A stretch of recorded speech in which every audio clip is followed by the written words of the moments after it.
Deyir, qayıtdım ki, ağacan, bir neçə gün ki qalıb, tutsam, o oruç tutanlara verilən paydan mənə nəsə verilər?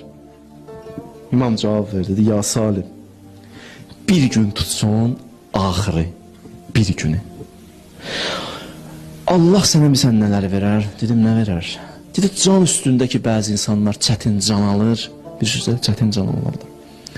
Hətta belə hədis nəql olunub ki, elə adamın canı alırlar ki, o qədər ağır çəkilər ki, hədisdə belə oxşadıblar ki, bir qoyunun dərisini diri-diri soysun, nə qədər ağrıyar o qoyun. Bəzi insanlar belə can verəcək. O qədər qəlizdir. O anlarda, o bir gün oruç ki tutmuşdur Rəcəb ayının axırı, o can vermək ona rahatlaşır. Qiyamətin çətin anları ona rahatlaşar. Bir də qəbr əzabı onun boynundan götürürlər. Axırında bir gün. Amma 2 gün.